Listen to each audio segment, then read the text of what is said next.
everybody, Calebats here. Hope you're doing well. Got a quick video for you today, so make sure you hit subscribe, hit the bell notification, give us a thumbs up, drop a comment below. Thanks for watching. Have a great day.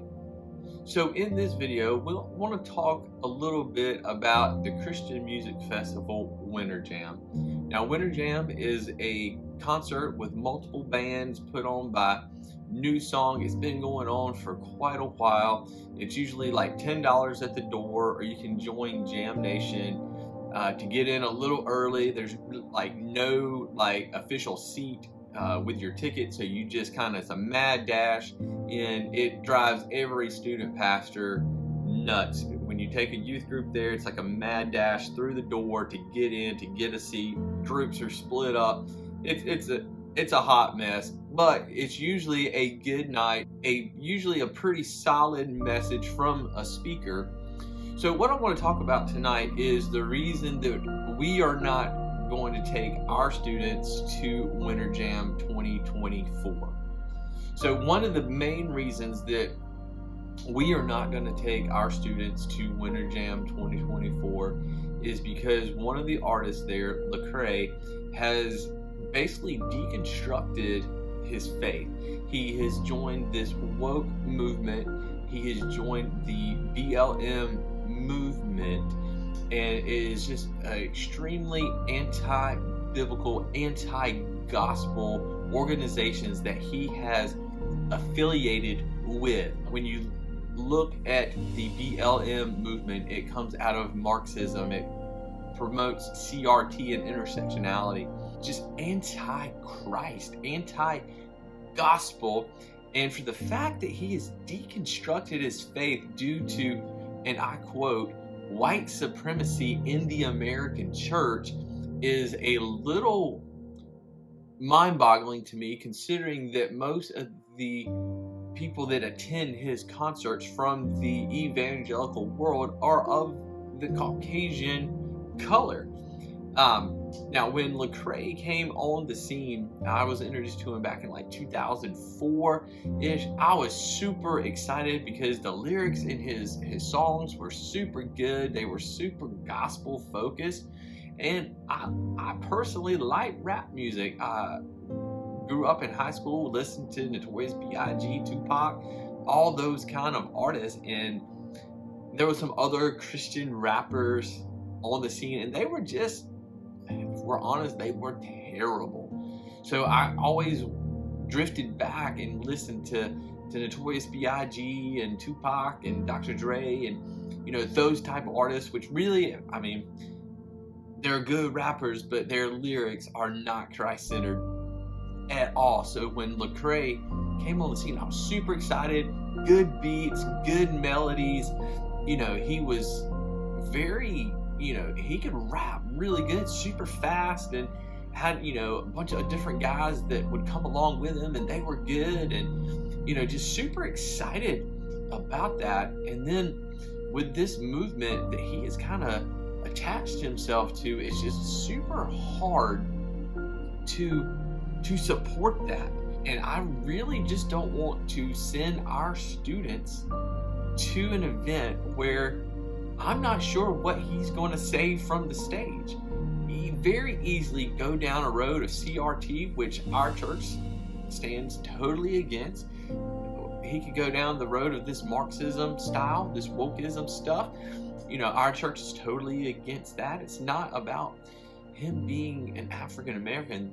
I mean, we are all created in the image of God, and I consider him a brother, and hopefully likewise. But the way he has attached himself to these movements is a little mind-boggling to me, that a professing believer would attach themselves to that. Now, he did deconstruct his faith, and Lecrae has gone on social media and had numerous tweets, Facebook posts, interviews where he has just embraced this lifestyle of wokeism, of the woke movement, of the BLM movement, of this Marxist movement, the CRT movement, the intersectionality movement. So on July 8th of 2020, Lecrae tweeted this. This is why I can't take what about black on black crime, all lives matter, pushback people serious. They weaponize issues in our community, acting as if they know and care, but when a little girl dies to senseless violence, they say, where are the protests for this?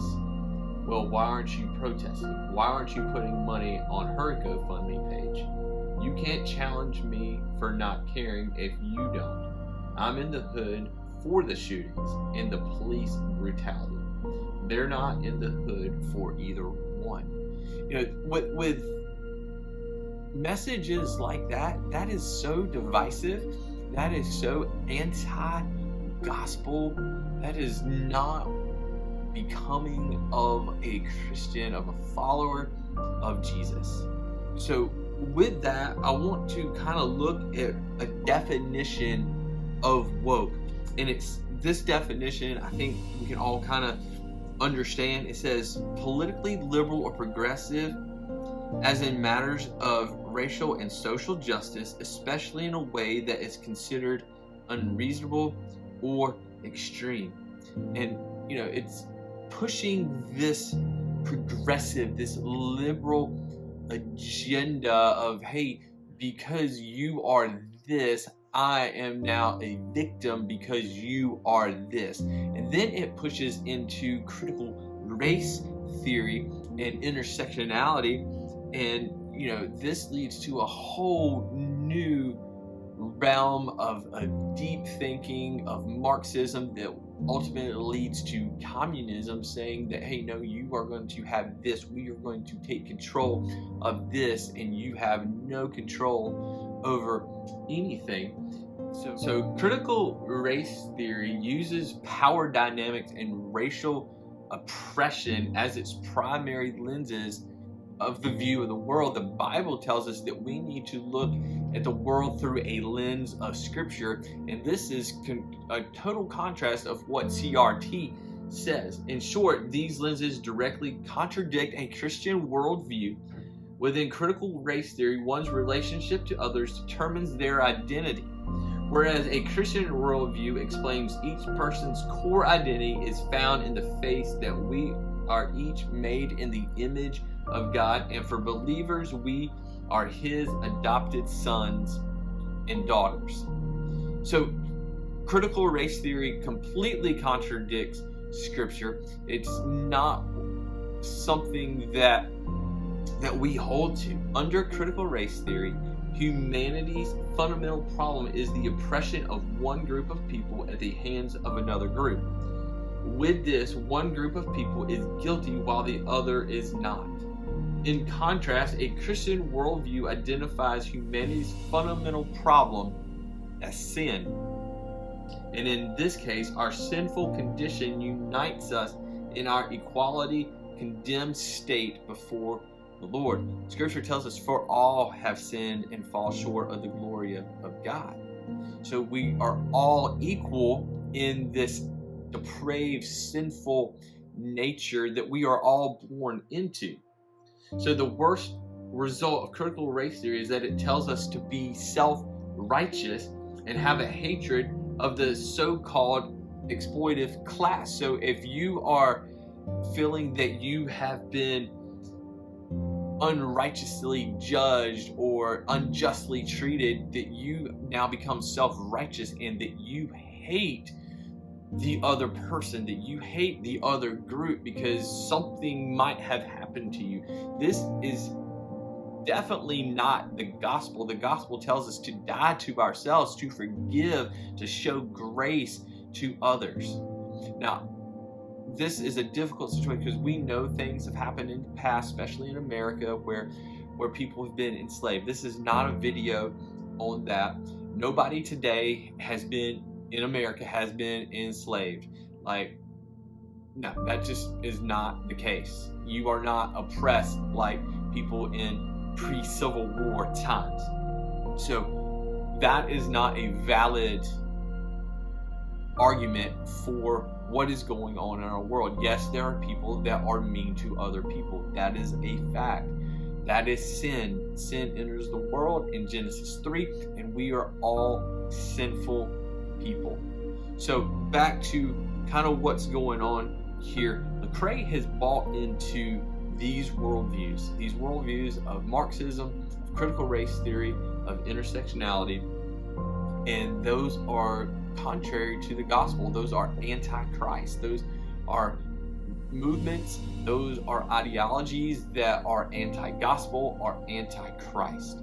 So with that being said, that is the reason that we are not going to send our students to Winter Jam this year. Unfortunately, it seems like a great lineup minus Lecrae. I can't put students in front of something that is blatantly anti-gospel. I mean, deconstructing your faith means that you basically never believed before.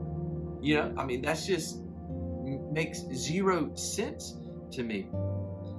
And what makes it so sad is he says that he did this because of white supremacy in American Christianity. Well, buddy, let me tell you who is buying your albums, who is buying your songs. It's white evangelical youth groups that are playing your music. So that's a contradiction in itself.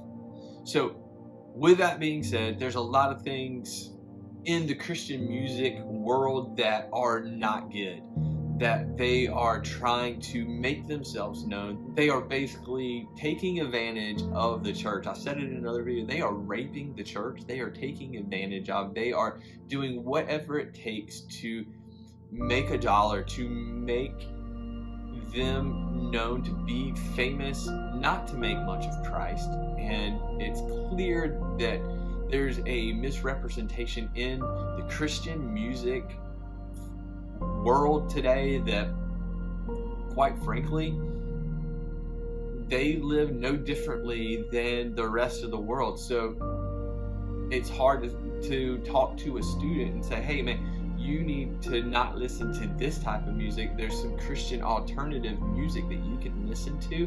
But then when you look at that, they are really no different than the quote-unquote secular artist. So there's a dilemma here. What do you do? And that's why we're not coming to Winter Jam this year. As sad as that is, as much as I look forward to going to Winter Jam and standing in line and the mad rush to get seats, even though it drives me nuts, it's still fun. And there's a lot of bands and you get to hear different music.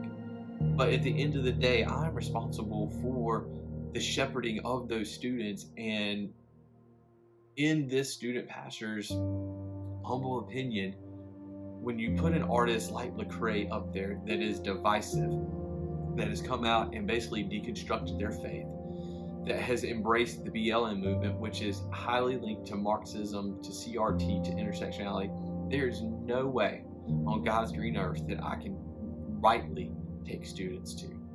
So with that being said, there's a lot that we can dissect in the comments here in this video.